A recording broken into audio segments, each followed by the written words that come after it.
Shirley classes ഹിന്ദിയിലേക്ക് സ്വാഗതം. 10ാം ക്ലാസ്സിലെ second യൂണിറ്റിലെ ഫസ്റ്റ് ചാപ്റ്ററാണ് മേരി ദുനിയാക്കെ തമാം ബെച്ചെ.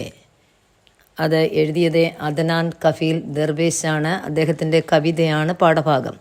നമ്മൾ കഴിഞ്ഞ ക്ലാസ്സിലെ പോയം പഠിച്ചതാണ്. ഇന്ന് നമുക്കതിൻ്റെ ആക്ടിവിറ്റീസിലേക്ക് കിടക്കാം. നോക്കിയേ, ആദ്യത്തത് കവിതയുടെ അപ്രിസിയേഷൻ എഴുതാനാണ്. അത് 3 പാസേജായിട്ട് പാരഗ്രാഫായിട്ടാണ് എഴുതേണ്ടത്. എഴുതുമ്പോൾ ടിപ്പണി ചോദിച്ചാൽ ഏത് കവിതയുടെയും അങ്ങനെയാണ് എഴുതുന്നത്. 1, 2, 3. ആദ്യത്തെ പാരഗ്രാഫിലെ കവിയെ പരിചയപ്പെടുത്തുക. രണ്ടാമത്തെ പാരഗ്രാഫിലെ തന്നിരിക്കുന്ന കവിതയുടെ ആശയം വ്യക്തമാക്കുക. 3ാമത്തെ പാരഗ്രാഫിൽ കവിതയുടെ കൺക്ലൂഷൻ എഴുതുക എന്നിങ്ങനെയാണ് എഴുതേണ്ടത്. അതാ 3 പാരഗ്രാഫ്. നമുക്ക് ക്വസ്റ്റ്യൻ വായിക്കാം, നോക്കാം. നോക്കിയേ, മേരി ദുനിയാക്കി തമാം ബെച്ചെ കവിതാക്കി വിശ്ലേഷണാത്മക ടിപ്പണി ലിഖേ. കവിതയുടെ ടിപ്പണി തയ്യാറാക്കുക. നമുക്കറിയാമല്ലോ കവിതയുടെ പേര്. നോക്കിയേ, വായിക്കാം. ആൻസർ നോക്കിയിരിക്കണം. ശ്രീ അദ്നാൻ കഫീൽ ദർവേശ് ഹിന്ദി के प्रमुख रचनाकार है. ശ്രീ അദ്നാൻ കഫീൽ ദർവേശ് ഹിന്ദിയിലെ പ്രമുഖ രചനാകാർ എഴുത്തുകാരൻ ആണ്. അടുത്ത നോക്കിയേ, വേ മാനവീയ മൂല്യോं और वर्तमान सामाजिक प्रश्नों अपनी कृतियों में चित्रण करते हैं. അദ്ദേഹം മാനുഷിക മൂല്യം എന്ന് വെച്ചാൽ വിലയും, വർത്തമാൻ സാമാജിക പ്രശ്നം സാമൂഹിക വിഷയങ്ങൾ. ഇനി നോക്കിയേ, അദ്ദേഹം മനുഷ്യ മൂല്യങ്ങളെക്കുറിച്ചും സമൂഹത്തിൽ നടക്കുന്ന എന്ന് വെച്ചാൽ ഇപ്പോൾ നടക്കുന്ന പ്രശ്നങ്ങളെക്കുറിച്ചുമാണ് അദ്ദേഹത്തിൻ്റെ കൃതികളിൽ ചിത്രീകരിക്കുകയും ചെയ്യുന്നത്. അദ്ദേഹം എന്താ ചെയ്യുന്നത്? മാനവീയ മൂല്യങ്ങളും ഇപ്പോൾ സമൂഹത്തിൽ നടക്കുന്ന വിഷയങ്ങളെപ്പറ്റിയാണ് അദ്ദേഹത്തിൻ്റെ കൃതികളിൽ ചിത്രീകരിക്കുകയും ചെയ്യുന്നത്. ഉൻകി പ്രമുഖ കവിത ഹേ മേരി ദുനിയാക്കി തമാം ബെച്ചെ. അദ്ദേഹത്തിൻ്റെ പ്രമുഖമാർജിച്ച കവിതയാണ് മേരി ദുനിയാക്കി തമാം ബെച്ചെ എന്നുള്ളത്. അതാണ് ഫസ്റ്റ് പാരഗ്രാഫ്. നമ്മൾ കവിയെ പരിചയപ്പെട്ടു. ഇനി രണ്ടാമത്തെ നോക്കിയേ, ഈസ് കവിതാമേ കവിനെ ബച്ചോങ്കി മാസൂമിയത്തെ ഉൻകി കുശിയാം और उनके उज्ज्वल शक्ति के बारे में बताया है. इस कविता में ഈ കവിതയിൽ കവി ബച്ചോങ്കി കുട്ടികളുടെ മാസൂമിയത്തെ നിഷ്കളങ്കത, കുശിയാം സന്തോഷം, ഉജ്ജ്വലമായ ശക്തി എന്നിവയെ കെ ബാരെ എന്ന് വെച്ചാൽ പറ്റി, കുറിച്ച് എന്നൊക്കെ പറയും. എന്നിവയെ പറ്റിയാണ് ബദായ പറയുന്നത്. ഒന്നുകൂടെ നോക്കിയേ, ഈ കവിതയിൽ കവി കുഞ്ഞുങ്ങളുടെ നിഷ്കളങ്കത, മാസൂമിയത്ത് എന്ന് വെച്ചാൽ നിഷ്കളങ്കത, അവരുടെ സന്തോഷങ്ങൾ, അതിനോടൊപ്പം തന്നെ ഉജ്ജ്വലമായ കുഞ്ഞുങ്ങളുടെ ശക്തി, ഇവയെ പറ്റിയാണ് ഈ കവിതയിൽ ബദായ പറയുകയും ചെയ്യുന്നത്. ആരാ? ദർവേശ് എന്ന കവി. അടുത്ത നോക്കിയേ, ഏക കവിത ഏക ആദർശ ദുനിയാക്കി കൽപ്പന കർത്തി ഹേ. ഈ കവിത ഒരു ആദർശ ലോകത്തെയാണ് സങ്കല്പിക്കുകയും ചെയ്യുന്നത്. ഈ കവിതയിലൂടെ കവി എന്താ ചെയ്തത്? ആദർശ ലോകത്തെ സങ്കല്പിക്കുകയും ചെയ്യുന്നു. ജഹാം ബച്ചോങ്കോ പ്യാറ് സുരക്ഷ അവരെ അവസർ മിൽത്തെ ഹൈ. എവിടെയാണോ കുഞ്ഞുങ്ങൾക്ക് സ്നേഹം, സുരക്ഷ, അവസരങ്ങൾ കിട്ടുന്നത്, ജിസ്സെ അതുകൊണ്ട് വേ അപ്പനെ സ്വപ്നോങ്കോ പൂരാ കർ സകെ. അതുകൊണ്ട് അവരുടെ സ്വപ്നങ്ങളെ പൂർത്തീകരിക്കാൻ കുഞ്ഞുങ്ങൾക്ക് കഴിയും. അപ്പോൾ എവിടെയാണോ കുട്ടികൾക്ക് സ്നേഹം, സുരക്ഷ, അവസരങ്ങൾ എന്നിവ കിട്ടുന്നത്, അതുകൊണ്ട് അവർക്ക് അവരുടെ സ്വപ്നങ്ങളെ പൂർത്തീകരിക്കാൻ സാധിക്കും. ബഡോं के द्वारा बनाई गई ജാതി ധർമ്മ ഭാഷ. മുതിർന്നവർ മുഖാന്തരം, ദ്വാരം എന്ന് വെച്ചാൽ മുഖേന, മുഖാന്തരം നിർമ്മിച്ചു വെച്ചാൽ അല്ലെ സൃഷ്ടിച്ചു വെച്ച ജാതി ധർമ്മം ഭാഷ. ജൈസെ ഭേദഭാവക്ക് ദീവാർ എന്ന് വെച്ചാൽ ഭിത്തി, തോടിന പൊട്ടിച്ചു കളയുക, ഇൻസാൻ മനുഷ്യൻ, തരഹെ പോലെ, ചാഹ് ആഗ്രഹം. നോക്കിയും, ബഡോं के द्वारा बनाई गई ജാതി ധർമ്മ ഭാഷ. മുതിർന്നവർ മുഖാന്തരം ഇവിടെ സൃഷ്ടിച്ചു വെച്ച ജാതിയുടെയും ധർമ്മത്തിൻ്റെയും ഭാഷയുടെയും അടിസ്ഥാനത്തിലുള്ള ഭേദവ്യത്യാസം, ആ ഭേദവ്യത്യാസം അതായത് ഭിന്നത, ആ മതിലുകളെ പൊട്ടിച്ചു കളഞ്ഞ് മനുഷ്യൻ്റെ രീതിയിൽ ലേഖന കാണാൻ അവർ ആഗ്രഹിക്കുകയും ചെയ്യുന്നു. എന്ന് വെച്ചാൽ മുതിർന്നവർ കുഞ്ഞുങ്ങളുടെ ഇടയിൽ സൃഷ്ടിച്ചു വെച്ച ഭിന്നത, ആ വിരോധം, അത് ഇല്ലാതാക്കിയിട്ട് അവർ സ്നേഹത്തോടെ മുന്നോട്ട് പോകാൻ ആഗ്രഹിക്കുകയും ചെയ്യുന്നു. അടുത്ത് നോക്കിയേ, ബച്ചോം പ്രകൃതി കെ സാത്ത് രഹ്കർ ബഡോं से ആക്രമൺ കരെങ്കെ. കുട്ടികൾ പ്രകൃതിയുടെ കെ സാത്ത് കൂടെ ചേരുകയും ബഡോं के മുതിർന്നവരെ ആക്രമിക്കുക തന്നെ ചെയ്യുകയും ചെയ്യും. കുഞ്ഞുങ്ങൾ പ്രകൃതിയോടൊപ്പം ചേരുകയും എന്ത് ചെയ്യുന്നു? മുതിർന്നവരെ ആക്രമിക്കുകയും ചെയ്യും. बड़ों के बनाए सारी चीज़ों को वे खिलौना बनाएंगे. ബഡോം കെ ബനായെ മുതിർന്നവർ ബനായെ നിർമ്മിച്ചു വെച്ച എല്ലാ ചീസ് വസ്തുക്കളും അവർ കിലവന കളിപ്പാട്ടമായി കാണും, അല്ലെ മാറ്റും. അതായത് മുതിർന്നവർ ഇവിടെ ഉണ്ടാക്കി വെച്ച എല്ലാ വസ്തുക്കളും അവരുടെ കളിപ്പാട്ടം എന്ന പോലെ അവർക്ക് തോന്നുകയും ചെയ്യുള്ളൂ. അവരെല്ലാം ഒരേ മനസ്സോടെ മുന്നോട്ട് പോകാൻ ശ്രമിക്കുകയും ചെയ്യും. അതാണ് സ്നേഹത്തോടെ, അതാണ് കുഞ്ഞുങ്ങളുടെ വീക്ഷണം, അതാണ് ആ പാസേജിൽ കാണിച്ചത്. അടുത്ത നോക്കിയതിൻ്റെ കൺക്ലൂഷൻ എന്ന് വെച്ചാൽ കവിത കാ സന്ദേശ് ഹായ്ക്ക്, ഈ കവിതയുടെ സന്ദേശം ഇതാണ്: ബച്ചെ ദുനിയാ കെ ഭവിഷ്യ ഹേ, കുഞ്ഞുങ്ങൾ ലോകത്തിൻ്റെ ഭവിഷ്യമാണ്. അതായത് ഇന്നത്തെ കുഞ്ഞുങ്ങൾ നാളെയുടെ പൗരനാണ്, അറിയില്ലേ? നമ്മുടെ ദേശത്തിൻ്റെ, നമ്മുടെ ലോകത്തിൻ്റെ ഭവിഷ്യമാണ് ഈ കുഞ്ഞുങ്ങൾ. അതുകൊണ്ട് നോക്കി, ഹമേം ഉൻകി ദേഖ്ഭാൽ ആർ ശിക്ഷ ദേന അനിവാര്യ ഹേ.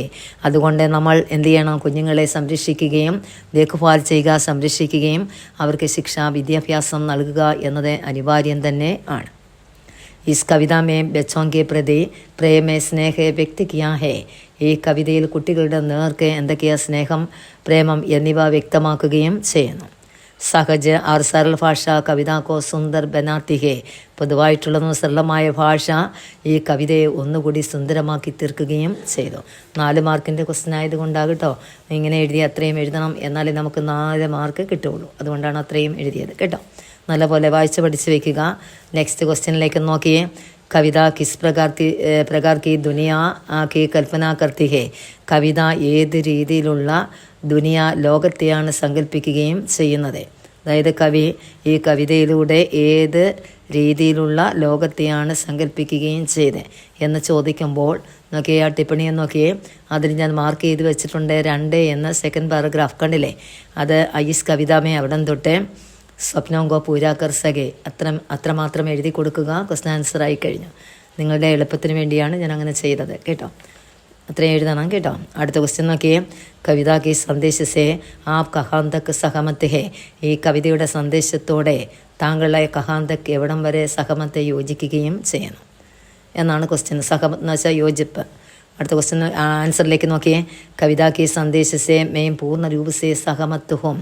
കവിതയുടെ സന്ദേശത്തോടെ ഞാൻ പൂർണ്ണമായ രൂപത്തിൽ യോജിക്കുകയും ചെയ്യുന്നു. എന്നിട്ട് കുറേ ഡോട്ടിങ് കണ്ടോ? ആ ഡോട്ട് എഴുതേണ്ട ഭാഗത്തെ നോക്കിയ ടിപ്പണിയിൽ 3 എന്ന് 3ാമത്തെ പാരഗ്രാഫിലെ ഞാൻ മാർക്ക് ചെയ്ത് വെച്ചിട്ടുണ്ട്. ആ ബച്ചോം ദുനിയാക്കെ അവിടം തൊട്ട് വ്യക്തി കിയാഹെ അവിടം വരെ അതിൻ്റെ കൂടെ എഴുതി കൊടുക്കുക. അപ്പോൾ നമുക്ക് 3ാമത്തെ ക്വസ്റ്റ്യൻ ആൻസറും ആയിക്കഴിയും. ഓക്കെ, അങ്ങനെ പഠിച്ചു വെക്കണം കേട്ടോ. ഇനി അടുത്ത് നോക്കിയേ, നമുക്കൊന്ന് വായിക്കാം. നെക്സ്റ്റ് നമ്മുടെ പുസ്തകത്തിലെ സൈഡിലെ ആ പോയത്തിൻ്റെ സൈഡിലായിട്ട് 3 ക്വസ്റ്റ്യൻസ് ഉണ്ട്. അതുകൂടെ ഒന്ന് നോക്കിയേ, നമുക്കൊന്ന് വായിക്കാം അല്ലേ. ഓ ജമാ ഹോങ്കെ ഏക് ദിൻ. ഒന്നാമത്തെ ക്വസ്റ്റ്യനാണ്, അവരെന്ത് ചെയ്യും? ഏക് ദിൻ, ഒരു ദിവസം ഒത്തുചേരും. ഓ ജമാ ഹോങ്കെ എന്ന് വെച്ചാൽ ഒരു ദിവസം എന്ത് ചെയ്യും? കുഞ്ഞുങ്ങൾ ഒത്തുചേരുകയും ചെയ്യും. ഓ എന്ന് വെച്ചാൽ ബച്ചെ, കുട്ടികൾ, ജമാ ഹോങ്കെ ഒത്തുചേരും. ഏക് ദിൻ, ഒരു ദിവസം അല്ലേ എന്ന പോയത്തിൽ അദ്ദേഹം പറഞ്ഞിരുന്നു. അതല്ലേ നോക്കിയേ. യഹാം കിസി ഉമ്മീദ് കി ഓർ സങ്കേത് ഹേ. ഇവിടെ ഏത് വിശ്വാസം, കുഞ്ഞുങ്ങളുടെ നേർക്കുള്ള ഏത് വിശ്വാസത്തോടാണ് കവി സേ സങ്കേത് കിയാകെ സൂചന നൽകുകയും ചെയ്തത്? നോക്കിയ ആൻസറിലേക്ക് നോക്കിയേ. ഏക് ദിൻ ദുനിയാ കെ സഫി ബച്ചെ ജമാ ഹോക്കറെ കേലേങ്കെ. ഒരു ദിവസം ലോകത്തിലെ എല്ലാ കുട്ടികളും ചേർന്ന് ഒത്തൊരുമിച്ച് കേലേങ്കെ കളിക്കും. നഫറത്തേക്ക് ദീവാറോൻ തോടുക്കരെ. നഫറത്ത് എന്ന് വെച്ചാൽ വിരോധത്തിൻ്റെ ദീവാർ, മതിൽക്കെട്ടുകൾ പൊളിച്ച് തോടിന നശിപ്പിച്ചിട്ട് വേ ഏക് നയി ദുനിയ ബനയെങ്കിൽ അവരെന്ത് ചെയ്യും? പുതിയൊരു ഏക് നയ എന്ന് വെച്ചാൽ പുതിയ ദുനിയ, ലോകം, ബനായെങ്കിൽ നിർമ്മിക്കുകയും ചെയ്യും. നോക്കിയേ, എന്താ വിരോധത്തിൻ്റെ ആ ദീവാർ, മതിൽക്കെട്ടുകൾ നശിപ്പിച്ച് കളഞ്ഞ് അവർ പുതിയ ലോകത്തിനെ ബനായെങ്കിൽ സൃഷ്ടിക്കുകയും ചെയ്യും. ബച്ചോങ്കെ ബീച്ച് കി ഏകത കി ഓറെ യഹാം സംഗീത് ഹേ. കുട്ടികളുടെ ഇടയിലുള്ള ഏകത, ഐക്യമാണ് ഇവിടെ സൂചിപ്പിക്കുകയും ചെയ്യുന്നത്. അതാണ് അതിൻ്റെ ആൻസർ, 1ാമത്തെ സൈഡ് ക്വസ്റ്റ്യൻ കേട്ടോ. 2ാമത്തെ നോക്കിയേ. ബച്ചോം ദ്വാര ടാങ്കോ മേ ബാലു ഫർനെ और बंदूक को मिट्टी में गाड़ देने का क्या तात्पर्य है? അല്ലെ ഗാഡ് മേ ദബ देने का അല്ലേ. അതായത് ബച്ചോം ദ്വാര കുട്ടികൾ മുഖാന്തരം, ടാങ്ക് യുദ്ധ ടാങ്കറുകൾ, ബാലു എന്ന് വെച്ചാൽ മണ്ണിൽ നിറയ്ക്കുകയും, ബന്ദൂക്ക് എന്ന് വെച്ചാൽ തോക്കുകളെ മണ്ണിൽ ആഴത്തിൽ കുഴിച്ചിടുകയും ചെയ്യുന്നു. അതിൻ്റെ താല്പര്യം അതെന്താണ് അർത്ഥമാക്കുന്നത് എന്നാണ് ക്വസ്റ്റ്യൻ. ആൻസർ നോക്കിയേ. ബച്ചോ എന്ന് വെച്ചാൽ കുട്ടികൾ, മിൽജുൽക്കർ കൂടിക്കലർന്നേ, ജീന ചാഹത്തെ ഹൈം കുഞ്ഞുങ്ങൾ ഒത്തുചേർന്ന് കൂടിച്ചേർന്ന് ജീവിക്കാൻ ആഗ്രഹിക്കുന്നു. ലേക്കിൻ എന്നാൽ ബഡേ ലോഗ് ഉൻഹെ ഇസ്സെ രോക്കത്തെ ഹൈം എന്നാൽ മുതിർന്ന ആൾക്കാർ അവരെ അതിൽ നിന്ന് തടയുകയും ചെയ്യും. തടയുക. യഹാം ഇവിടെ ബച്ചോങ്കി സഹജ് ആർ സരൽ ഭാവ് പ്രകട് ഹോത്ത ഹേ ഇവിടെ കുഞ്ഞുങ്ങളുടെ സഹജമായിട്ടുള്ള സരളമായിട്ടുള്ള ഭാവനയാണ് പ്രകടമാവുകയും ചെയ്യുന്നത്. മുതിർന്നവർ അവരെ തടയുന്നു, പക്ഷേ അവരെ അതൊന്നും ആ വിരോധങ്ങളിലൊന്നും വീഴില്ല. അവർ സ്നേഹത്തോടെ മുന്നോട്ട് പോവുകയും ചെയ്യും. നോക്കിയേ മൂന്നാമത്തെ ക്വസ്റ്റ്യൻ നോക്കിയേ. തുമാരി ബനായി ഹർ ചീസോം കോ ഖിലൗന ബനാ ദേങ്കെ നിങ്ങൾ നിർമ്മിച്ച ഓരോ വസ്തുക്കളും അവർ ഖിലൗന കളിപ്പാട്ടമായി മാറ്റും, അല്ലെ അങ്ങനെ ആയിത്തീരും. വേ ക്യാ താല്പര്യ അലസേ ക്യാ താല്പര്യ ഇതിൽ നിന്ന് എന്താണ് അർത്ഥമാക്കുന്നത്? ബനാ ദേങ്കീസെ ക്യാ താല്പര്യ ഇതിൽ നിന്ന് എന്താണ് അർത്ഥമാക്കുന്നത്? ആൻസർ നോക്കിയേ.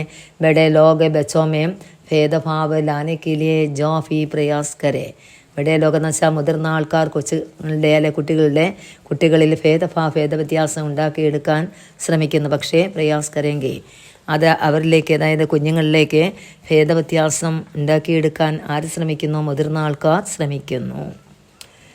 പക്ഷെങ്കിൽ വേ സബ് വ്യർത്ഥ ഹോ ജായെങ്കിൽ പക്ഷേ അതെല്ലാം വ്യർത്ഥമായി തീരുകയും വെറുതെയായി തീരുകയും ചെയ്യും.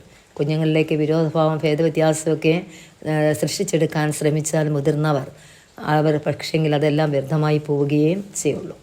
എന്നൊക്കെ ബച്ചോം സാരി ചീസേ കിലൗന ബനേൻ ദെങ്കെ ബച്ചോ എന്ന് വെച്ചാൽ കുഞ്ഞുങ്ങൾ സാരി ചീസോം എല്ലാ വസ്തുക്കളെയും കിലൗന ആക്കി മാറ്റുകയും ചെയ്യും. അത് കളിപ്പാട്ടമാക്കി മാറ്റും കേട്ടോ. അവർ നിർമ്മിച്ച എല്ലാ വസ്തുക്കളും അവരെന്താക്കി മാറ്റുന്നു? കളിപ്പാട്ടമാക്കി മാറ്റുകയും ചെയ്യും.